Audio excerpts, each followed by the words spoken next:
Hello students, Gargi tutorial ক্লাসে তোমাদের স্বাগত জানাই। দেখো, আজকে আমার বিষয় হলো বর্ধমান ইউনিভার্সিটি থার্ড সেমিস্টার স্টুডেন্টসদের জন্য যারা মেজরে হিস্ট্রি রেখেছো। তোমরা জানো তোমাদের দুটো পার্ট পড়তে হবে, একটা হচ্ছে 3011 আর একটি হচ্ছে 3012। এই দুটো সিলেবাসই আমি আমার চ্যানেলে দিয়ে রেখেছিলাম এবং আজকে আমি তোমাদের 3011 থেকে সাজেশন দিয়ে দিচ্ছি। এখানে যেটা তোমাদের পড়তে হবে সেটা হচ্ছে খ্রিস্টপূর্ব 6ষ্ঠ শতাব্দী থেকে 550 খ্রিস্টাব্দ পর্যন্ত ভারতের ইতিহাস। চলো প্রশ্নগুলো দেখে নাও। এগুলো কিন্তু প্রত্যেকটাই তোমাদের ইউনিট ধরে ধরে যে সমস্ত গুরুত্বপূর্ণ প্রশ্নগুলো আছে সেগুলোই আমি শুধু রেখেছি। আশা করছি এগুলো করলেই তোমাদের পরীক্ষায় কমন এসে যাবে। চলো দেখে নাও প্রশ্নগুলো। 1 নম্বর হচ্ছে মগধ সাম্রাজ্যের উত্থানের পশ্চাতে কারণগুলি লেখো। 2 হচ্ছে আলেকজান্ডারের ভারত আক্রমণের ফলাফল আলোচনা করো। 3 নম্বরে দেখো টিকা লেখো ষোড়শ মহাজন পদ। 4 নম্বরে দেখো মগধ সাম্রাজ্যের প্রসারে চন্দ্রগুপ্ত মৌর্যের অবদান আলোচনা করো। 5 হচ্ছে সম্রাট অশোকের জনহিতকর কার্যাবলী আলোচনা করো। 6 নম্বরে মৌর্য সাম্রাজ্যের পতনের কারণ লেখো এবং 7 নম্বরে টিকা লেখো অশোকের ধম্ম।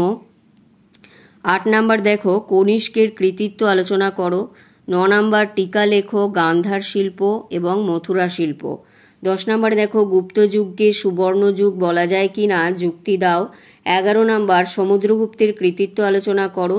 12 নম্বরে রেখেছি দ্বিতীয় চন্দ্রগুপ্তের কৃতিত্ব আলোচনা করো এবং 13 নম্বরে রেখেছি গুপ্ত যুগের শাসন ব্যবস্থার মূল বৈশিষ্ট্যগুলি আলোচনা করো এবং 14 নম্বরে গুপ্ত যুগে স্থাপত্য, ভাস্কর্য ও চিত্রকলার বিকাশ আলোচনা করো এবং 15 নম্বরে হচ্ছে সাতবাহন যুগের ইতিহাসে গৌতমীপুত্র সাতকর্ণীর কৃতিত্ব আলোচনা করো।